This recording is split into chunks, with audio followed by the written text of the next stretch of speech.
Queridos, eu creio que Deus está nos movendo para algo maior em 2018. No culto da virada, nós tivemos um tempo de orar sobre aquilo que nós queremos que aconteça em 2018. O tema dessa ministração é o que você quer para 2018? Ou o que você gostaria de querer para 2018? Porque muitas pessoas começaram o ano com expectativa, com promessas, aguardando, dizendo: esse ano vai acontecer, eu vou fazer mudanças na minha vida, esse ano realmente eu sei que vai ter uma virada. E eu vi uma multidão que não cabia nesse lugar, no culto da virada, se comprometendo em Deus a fazer de 2018 diferente. E ele pode ser diferente. Mas conforme os dias vão passando, a gente vai perdendo a visão daquilo que está à nossa frente, e a gente vai então absorvendo aquilo que por muitos anos nos prendeu ao passado, e a gente continua no passado. E a gente começa a fazer as mesmas coisas, a gente continua tendo as mesmas atitudes, o mesmo palavreado, aquilo que a pastora Naine disse: mude o teu palavreado, mude a tua linguagem para 2018. Bendiga a minha alma ao Senhor. Declare sobre você que algo novo vai acontecer. Não é aquilo que você está vendo, mas aquilo que por fé, e então é aquilo que nós cremos, não aquilo que nós vemos, é o que está à nossa frente. É o que Deus está preparando para nós, porque Deus vê além da curva. Deus vê além daquilo que nós não conseguimos ver.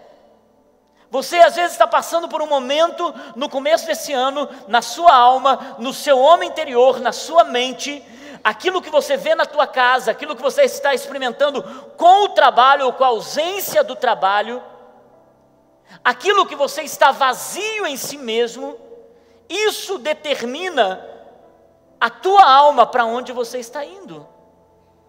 Mas quando nós ouvimos a palavra de Deus, quando nós ouvimos a voz do Senhor, ela muda a gente. Então a gente não apenas quer ou gostaria de querer, a gente de fato começa a acreditar e colocar o coração em fé. E vocês sabem, queridos, que a principal estratégia dos nossos inimigos é fazer com que o contrário do que nós estamos declarando esse ano, movido para a eternidade, venha sobre a nossa vida. O contrário. Esse ano nós vamos falar muito sobre eternidade, sobre o propósito nessa terra, sobre aquilo que nós vamos viver nessa terra, sobre as nossas atitudes nessa terra, que determinam a nossa eternidade. Eu falei no culto da virada que o Senhor disse que nós devemos guardar íntegro o nosso corpo, a nossa alma e o nosso espírito para a vida eterna. Ou seja, nós precisamos ter um zelo por esse corpo, termos um zelo pelas nossas emoções e termos um zelo pela nossa vida espiritual, para que nós possamos correr bem a corrida para a eternidade. Porém, nós não podemos pensar em eternidade sem pensar para onde nós estamos nos movendo. Por onde você está se movendo? E existem dois inimigos que nos impedem de se mover e vivermos o contrário. Eu estava compartilhando com Naine esses dias, eu disse: sabe o que é incrível? Aqui nas férias, o tema é movido pela eternidade, e muitas vezes as pessoas, é um ataque do inimigo, para que as pessoas, ao invés de se moverem, elas se paralisem. Ao invés de elas correrem, elas retrocedam. Ao invés de elas avançarem, elas se percam no meio da jornada, no lixo da sua vida, elas se percam, e ao invés de elas avançarem, elas se percebem em 2018 começando com tanta força de vontade, mas não conseguindo chegar lá. E existem dois inimigos que eu quero compartilhar. É certo que existem muitos, mas eu acredito que esses dois são o que a gente precisa dar mais importância esse ano. Primeiro, o que pode nos impedir de que nossa vida se mova? A nossa carne. A nossa carne, ela vai querer tudo que é contrário das coisas de Deus. Os nossos desejos mundanos, A nossa carne, que é essa vida morta, passada, a nossa vida de ontem, ela vai querer aquilo que é de ontem. Ela vai sempre escolher o que é contrário às coisas do Espírito. Se ela tiver que escolher viver para Deus ou viver para si próprio, a carne vai escolher viver para si mesmo. A carne sempre vai optar por se lambuzar no pecado, por viver nos maus hábitos, por não prosseguir, porque a carne quer nos paralisar. A carne, ela nos mata o homem interior, mata a vida do espírito, porque a carne quer que a velha vida volte. É um inimigo que a gente precisa vencer em 2018, dizendo: a minha velha vida, aquilo que eu era, o que eu vivi, como eu agia, como eu falava, como eu me comportava diante das situações, com pessimismo, com negativismo, olhando para as situações e acreditando que não ia dar certo, essa é a minha velha vida. Mas a vida no Espírito é crer nas promessas ditas sobre mim. Sim, eu sou quando você canta sobre mim. Não foi isso que você disse hoje? Quando nós entendemos isso e vencemos a nossa carne, colocando o nosso coração no Espírito, vivendo uma vida no Espírito, em oração, na leitura da palavra, posicionando uma vida de santidade, uma vida de coração diante da presença de Deus, a carne começa a perder força, o seu eu começa a perder força. Então os desejos do passado, eles não são mais prevalecentes na sua vida. É impressionante, queridos, como a carne faz com que o eu, que já deveria ter sido transformado, ainda luta dentro de nós para existir lá. 2018, mais do que Satanás, que é o segundo inimigo que eu vou falar agora nessa noite, para se mover, você vai precisar vencer a tua carne. Eu vou precisar vencer minha carne. Eu vou precisar me mover para o lugar em Deus. O velho Márcio não pode voltar. E eu percebo o quanto o velho Márcio volta quando eu estou afastado da vida do Espírito. Você percebeu quem você é longe de Deus? Você percebeu quão irritadiço você fica, quão irado você fica, quão promíscuo você fica, o quão orgulhoso você fica, como você trata as pessoas longe da presença de Deus, porque essa é a carne querendo agir. Mas a vida no Espírito, ela te coloca num lugar de arrependimento, ela coloca num lugar de vida, de generosidade, de pacificação, conforme o Sermão do Monte. Se torna um pacificador, uma pessoa mais amorosa. E o segundo inimigo, que eu quero que você dê atenção para nós prosseguirmos nessa mensagem, Satanás. Só que Satanás não tem a culpa toda. Satanás não é o grande responsável para que os cristãos não se movam para a eternidade ou para o seu destino, para o seu propósito. E muita gente coloca a culpa no diabo, diz assim: é culpa do diabo, é culpa do capeta, olha esse cão que está atrasando a minha vida, é porque esse inimigo que não me deixa emagrecer, é o inimigo da comida, é o inimigo do teu estômago. Então a gente coloca tudo a culpa no capeta, e diz que ele veio fazer uma visita aqui na Vida Plena esses dias e estava chorando no portão. E um irmão passou lá e perguntou: escuta, capeta, entra, quem sabe você se converte? Ele diz: não, eu vim aqui por outro motivo, eu não aguento mais esse povo da Vida Plena que fica colocando tudo a culpa em cima de mim, é porque é o capeta, porque é o diabo, porque é o diabo, porque é o diabo, e nem tudo é culpa minha. E ele estava certo, ele nunca está certo, mas nessa vez ele estava certo, porque a culpa não é dele. Diga: a culpa não é do diabo, mas ele tem culpa. No que ele tem culpa? O inimigo, Satanás, tem responsabilidade, e essa é a luta contra o inimigo. Escute isso, uma luta, e ele luta permanentemente para nos enganar, para mudar os conceitos de quem Deus é em nossa vida. Satanás, o trabalho dele é mudar o conceito de quem Deus é na sua vida. Sabe uma pessoa que fala mal da outra, que tenta destruir a imagem da outra? É isso que Satanás fica tentando trabalhar na sua vida o tempo todo. O trabalho dele é enganar. O trabalho de Satanás é mudar o conceito de Deus, é dizer para você que a bondade de Deus não te alcança, que não tem perdão para você, acusando, porque a Bíblia diz que ele é o acusador. Queridos, o trabalho do inimigo é dizer para você que você já falhou tanto, que você tentou tantas vezes, que você batalhou tantas vezes para chegar nesse lugar e você não conseguiu, então desista.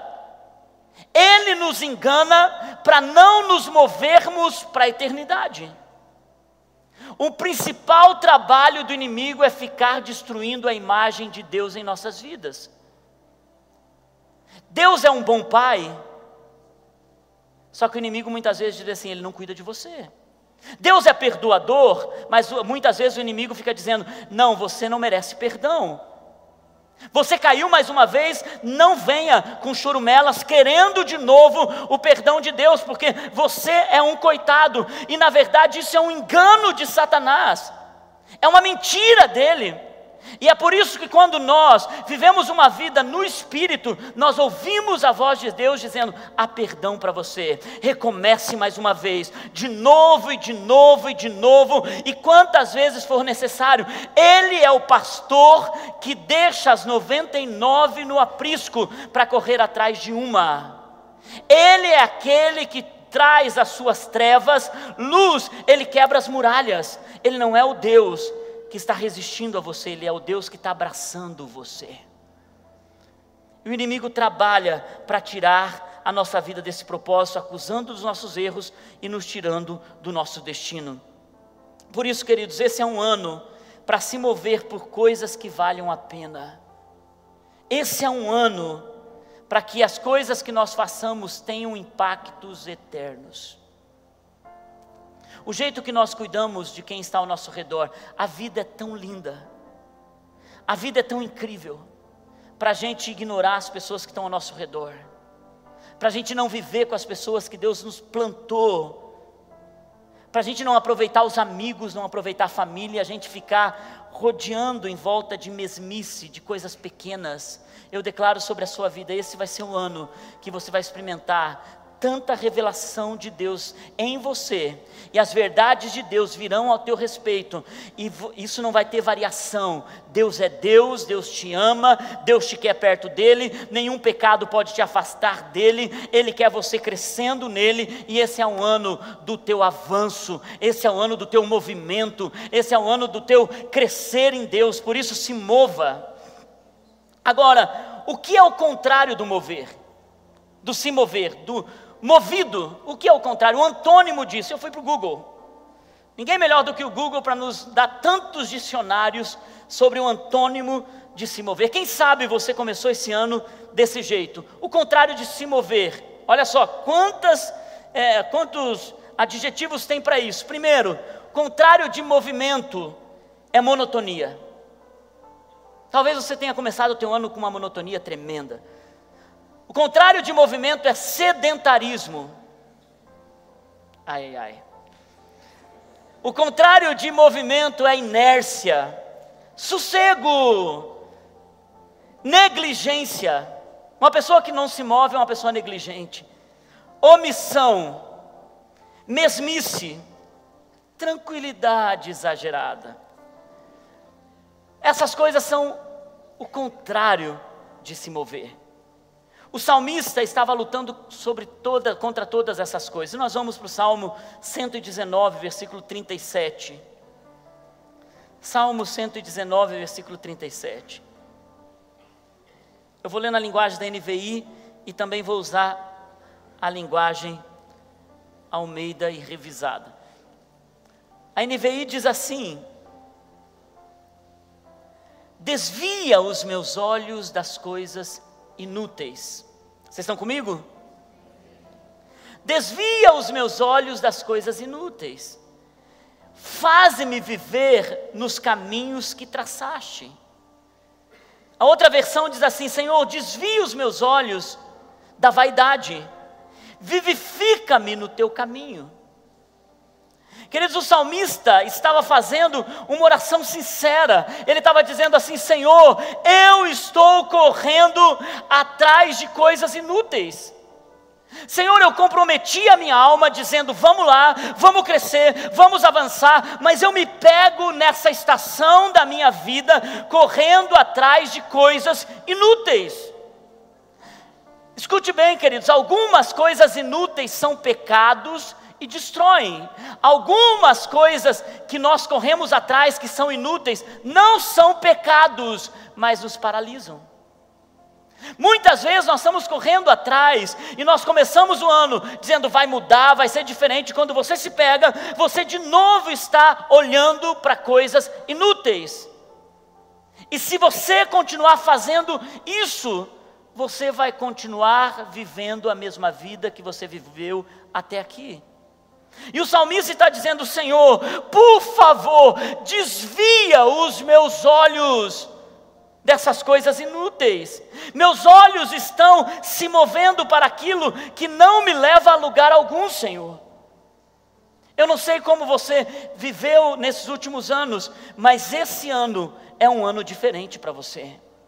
É um ano que a tua alma pode mudar, teus pensamentos podem mudar, para aquilo que não te leva a lugar algum ou para aquilo que te move para a eternidade.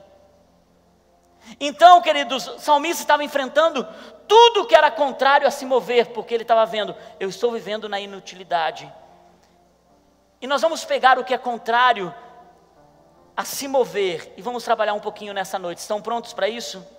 Está disposto a ouvir essa palavra e fazer mudanças na sua vida? Está disposto a colocar a palavra do Senhor em um solo fértil, ao invés no meio de pedras e espinhos? Teu coração está pronto para ser um bom solo nessa noite, amém? Então vamos lá. Monotonia. O que é monotonia?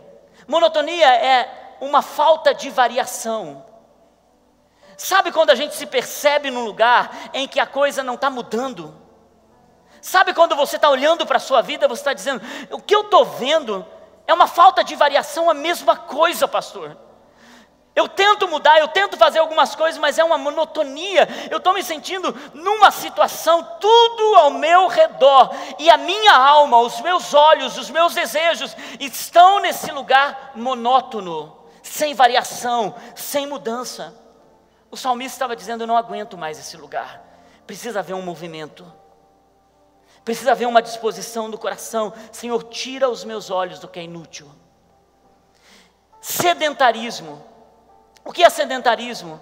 A tradução de sedentarismo é sempre sentado, não se mover. Eu não sei quantos de vocês, mas eu posso me considerar uma pessoa semi-sedentária, se existe isso. O sedentarismo é especialmente para aquelas pessoas que amam comer, gostam de se banquetear, e eu vou dizer para vocês, gente, nessas férias eu me banqueteei. Mas olha, foi uma delícia comer todo o doce que eu podia, toda a comida que eu podia, mas depois, quando eu subi na balança, eu chorei. O ano passado eu até tentei sair do semi-sedentarismo e ir realmente para o movimento, fiz academia, fiz algumas coisas, mas aquilo eu não gostava de fazer. E esse ano eu comecei pensando, vamos mudar. A gente não pensa em mudar, gente? Vamos mudar, vou comer melhor, o que não aconteceu ainda, vamos começar amanhã. Porque essa mensagem hoje falou muito no meu coração, então a gente vai começar a fazer uma mudança. O pastor dessa igreja é um bom pregador, eu ouvi a voz dele, e nós vamos mudar também lá em casa. E a gente está desde o começo do ano dizendo, amanhã a gente começa, amanhã a gente começa. A gente até fez um arrozinho integral lá, mas aí acabou fazendo um porquinho, mais uma coisinha. Resultado, o arroz integral não valeu de nada. Até a menina que trabalha com a gente lá em casa, quando olhou o arroz integral, ela disse assim, vocês comem isso? Porque eu odeio esse tipo de coisa. Não, a gente não gosta, mas diz que tem que comer esse troço. Mas eu decidi, então, buscar um esporte que eu gostava no começo do ano. Eu sempre faço isso, né? Mas um dia eu acerto. E eu comecei a ouvir uns irmãos que estavam pedalando e tal, e eles me encorajando a pedalar, e eu falei, vamos. E eu encorajei a Naine, porque a Naine, ela também não gosta muito de se mover nessa área. E no fim ela disse, vamos para a bicicleta. O irmão alugou uma bicicleta para a gente. Foi lá, alugou, pagou a bicicleta. Olha o esforço do irmão para a gente pedalar, gente. Pagou a bicicleta, nos deu de presente uma diária de uma bicicleta e nos levou 26 quilômetros. Eu pensei, a Naine não vai aguentar, mas acredito que ela chegou antes de mim. Ficou super feliz. Eu voltei tão animado desse passeio de bicicleta. Foi um passeio, né? Não foi um esporte, mas foi bom. E daí o irmão falou: olha, amanhã nós vamos fazer 50 quilômetros de pedalada. Está a fim de ir junto, pastor? Eu disse: mas é claro que eu vou, mas imagina, se não, eu já pedalei 26. Gente, ele conseguiu até uma bicicleta melhor para eu ir. Fui. Na ida, gigante, né? Aquela coisa, vamos lá, todo mundo, e não sei o quê, mas foi meio arrastado, mas eu fui. Fomos até o Parque Barigui. Eu já não estava aguentando mais nem a beleza do Parque Barigui, eu estava olhando direito, só em pensar na volta. No meio do caminho, na volta, gente, outro dia eu prego sobre o companheirismo que o pessoal tem na bicicleta.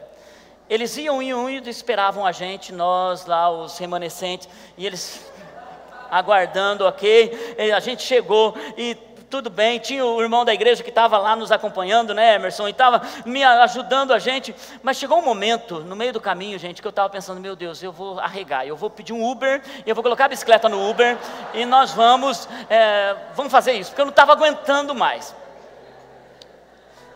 Mas eu estava decidido a fazer isso. E eu percebi o quanto, e eu fui pesquisar depois uma bicicleta. Eu falei: meu Deus, estou quase desistindo de pensar em começar esse esporte, porque para se mover custa algo. Se você quer fazer algo para mover para o sedentarismo, vai custar algo. E às vezes não é grana apenas, mas tempo. Abrir mão da monotonia, do sedentarismo, você vai precisar levantar mais cedo. Estou vendo meu pai e minha mãe, eles falaram que vão naquele estica velho, que eles chamam, né? Não é isso? Ou uma coisa assim.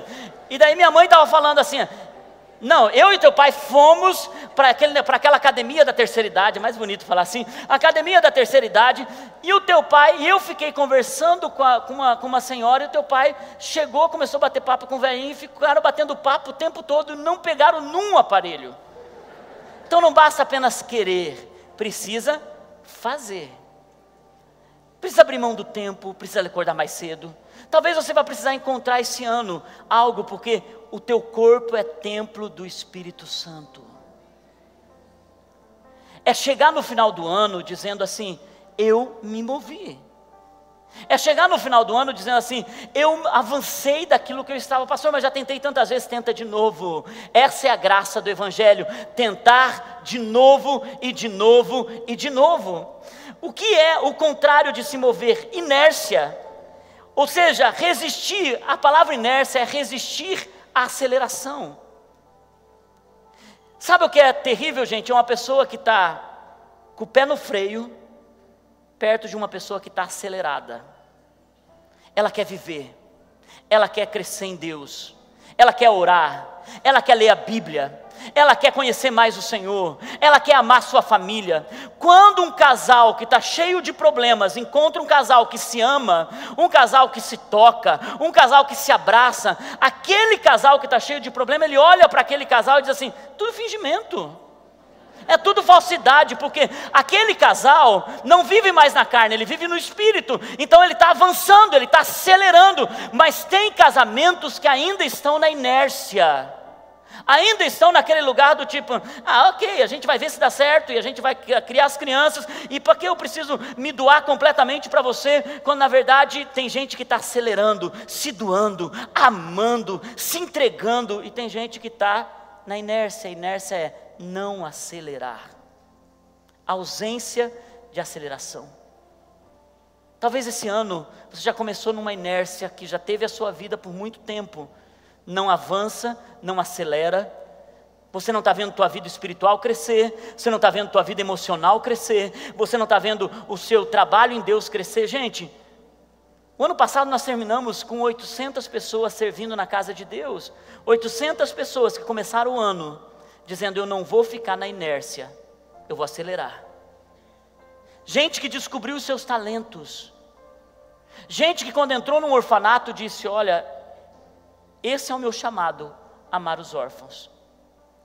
Gente que começou a servir na casa de Deus e descobriu que servir o próximo é o seu maior talento. Gente que se descobriu como líder de célula, porque enquanto alguns ficaram na inércia da televisão, na inércia da sua casa, do seu status quo, aquela coisa sem movimento, gente se movimentou. E esse ano eu encorajo você: movimente-se, Saia dessa inércia, acelere, avance, corra. Queridos, até mesmo uma falta de aceleração na vida profissional. Eu já disse isso para vocês, é lamentável quando você, numa igreja desse tamanho, às vezes não encontra alguns tradutores para a língua inglesa. Essa semana eu até postei no meu Facebook, porque eu falei isso hoje de manhã para a igreja, eu disse, a gente arruma desculpa para ficar inerte em algumas situações. Diz, pastor, eu não tenho dinheiro, porque fazer um curso de inglês é caro, sim ou não?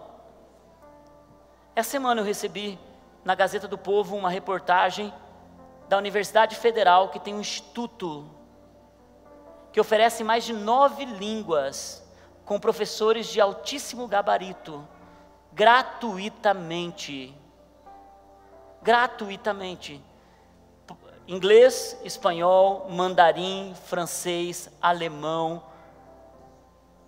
A gente dá desculpa, e a inércia é isso, é a gente colocar desculpa para não voltar a estudar, desculpa para não fazer uma segunda língua, desculpa para não avançar, a gente não acelera.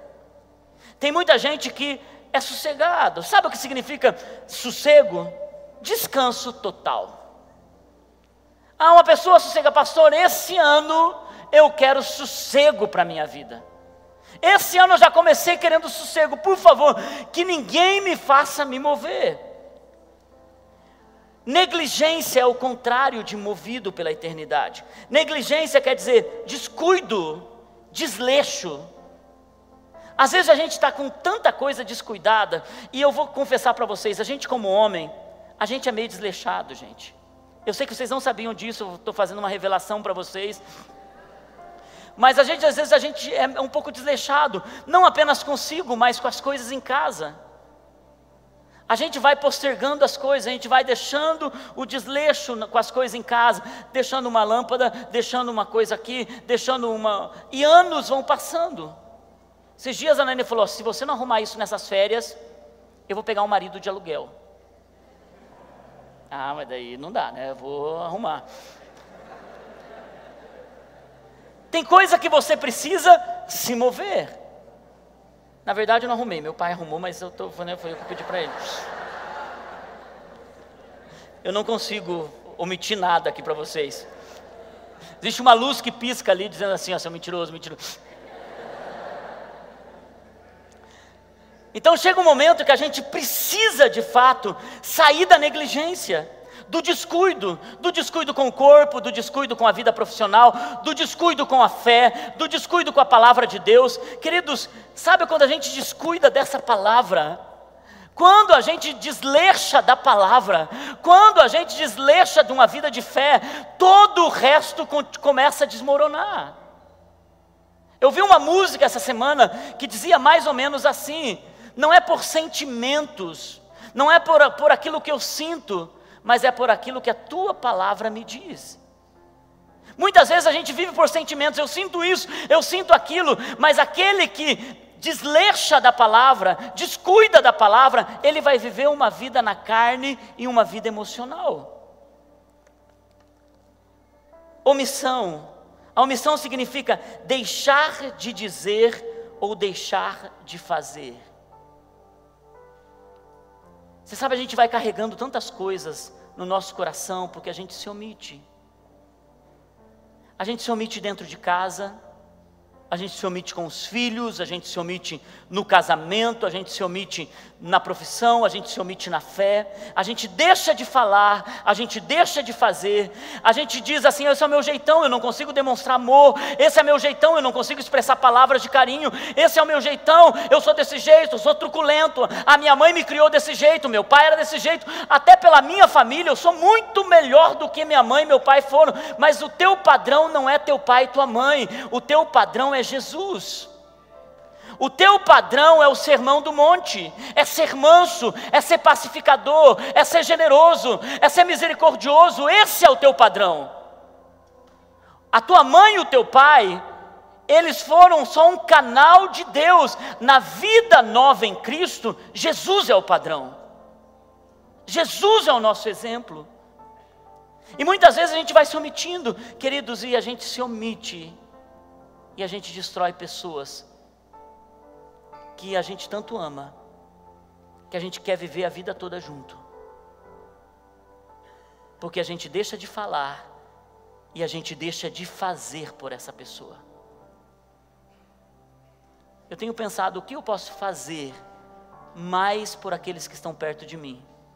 Eu quero perguntar para você, se você quer se mover, o que você pode fazer por aqueles que estão mais perto de você? Outra coisa que é contrário a ser movido é a mesmice. Mesmo jeito. Você continua do mesmo jeito. Sabe o que eu quero aconselhar você? Até sente em outro lugar no próximo culto. Você já percebeu que você costuma ter sempre a mesma cadeira, o mesmo canto? Eu gosto aqui de trás, eu conheço os irmãos lá de trás. Gente, pode ter uma pessoa na igreja, ele senta lá atrás, porque lá é o lugar dele. Esse é o meu lugar, eu só consigo ouvir a palavra se eu estou nesse. Sabe aquela coisa da mesma coisa, a mesmice sempre? Às vezes a gente precisa até quebrar alguns padrões, para a gente se mover para a eternidade. Quebre alguns padrões. Você sempre se acostumou a levantar aquele horário, levante mais cedo para orar.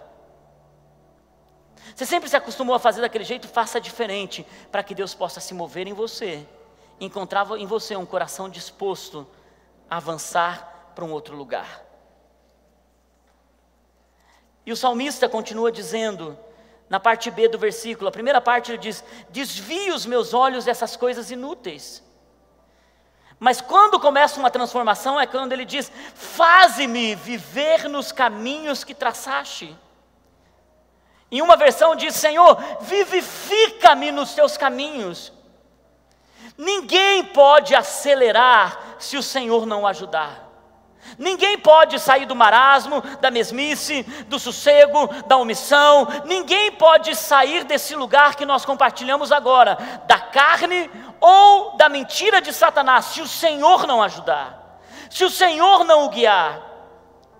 Sabe, queridos, muitas pessoas acham que por medo elas vão se mover, ou elas acham, por elas entenderem a respeito de algo, elas vão se mover. Escute isso: ninguém se move por aquilo que conhece.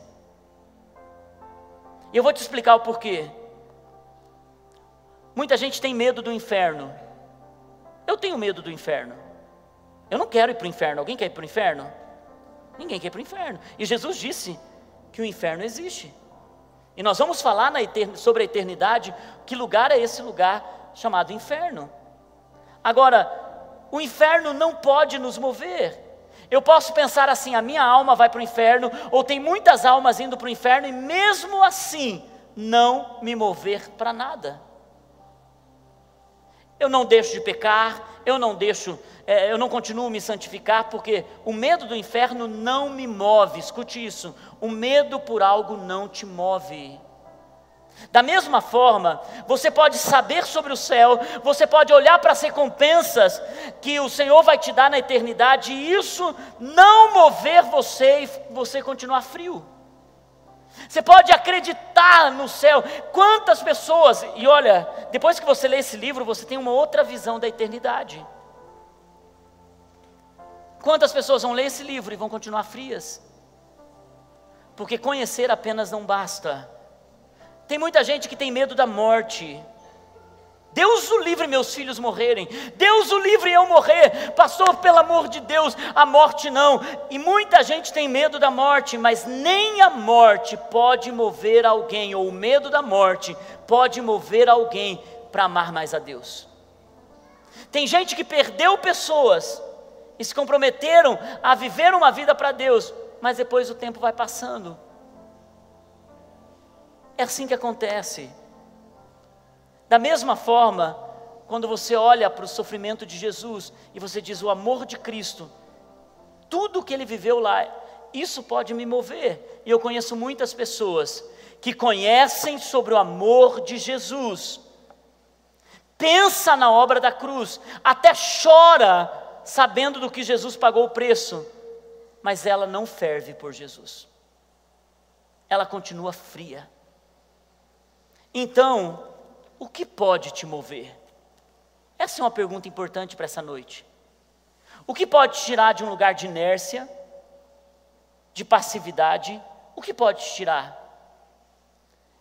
Quando, queridos, no teu coração, você sabe que somente Deus pode fazer algo quando você clama a Ele. Existe um clamor no coração do homem, existe algo no coração do homem, ele desperta e ele diz: primeiro, Senhor, tira os meus olhos, desvia os meus olhos daquilo que é inútil. Ou seja, Senhor, eu quero me mover, mas agora o seu corpo está decidindo, mas a sua alma, ela começa a dizer: Senhor, faz-me viver, Senhor, vivifica-me, Senhor, coloca em mim um coração puro, um espírito reto. Senhor, incendeia a minha alma, eu lhe peço, venha. Queridos, quando o nosso corpo decide, quando os nossos olhos decidem, quando a sua mente decide e o teu coração clama, quando você diz: Senhor, é a hora, Senhor, eu preciso avançar, Senhor, eu quero crescer, Senhor, eu quero prosseguir, Senhor, não dá mais para viver desse jeito. Então você pode dizer: Senhor, faz-me viver nos caminhos que traçastes para mim. É um clamor genuíno, é uma verdade do coração. Queridos, vocês podem aqui ouvir essa palavra, vocês podem sair daqui dizendo: é isso, eu preciso sair do sedentarismo, é isso, vou comprar uma bicicleta amanhã. Você pode fazer tudo isso, mas se aqui dentro, escute isso, se aqui dentro a tua alma não querer isso de verdade, não clamar por isso de verdade, não dizer: o eu não vai vencer, a carne não vai vencer, as mentiras de Satanás, o engano dele não virá sobre a minha vida, eu vou avançar e eu vou crescer, ninguém vai me deter, meu alvo é Cristo. Queridos, quando a tua alma clama, quando o corpo e a alma juntos, ontem eu estava lendo um devocional do Spurgeon, que é o príncipe dos pregadores, que viveu no século passado. Ele estava falando sobre o Salmo 119, e quando ele para no versículo 37, ele diz exatamente isso. Ele diz: você pode ter medo de muitas coisas e não chegar a lugar algum, mas quando a verdade de Deus clama dentro de você, queridos, você muda, você se transforma, Deus começa uma obra na sua vida. Então aquele que era já não é mais, como agia não age mais. Deus começa um processo de transformação tão poderoso. Por quê? Porque você continua falho, você continua pecador, você continua sem condições de se mover, mas você decidiu na sua fragilidade, na sua fraqueza, no seu homem interior, que ainda não tem força para avançar, mas de repente você decide, e a tua alma clama, a tua alma diz: sim, Senhor, me ajuda, sim, Senhor, eu quero avançar. Então o poder de Deus vem sobre você, o poder do Espírito ativa em você, e tudo começa a mudar.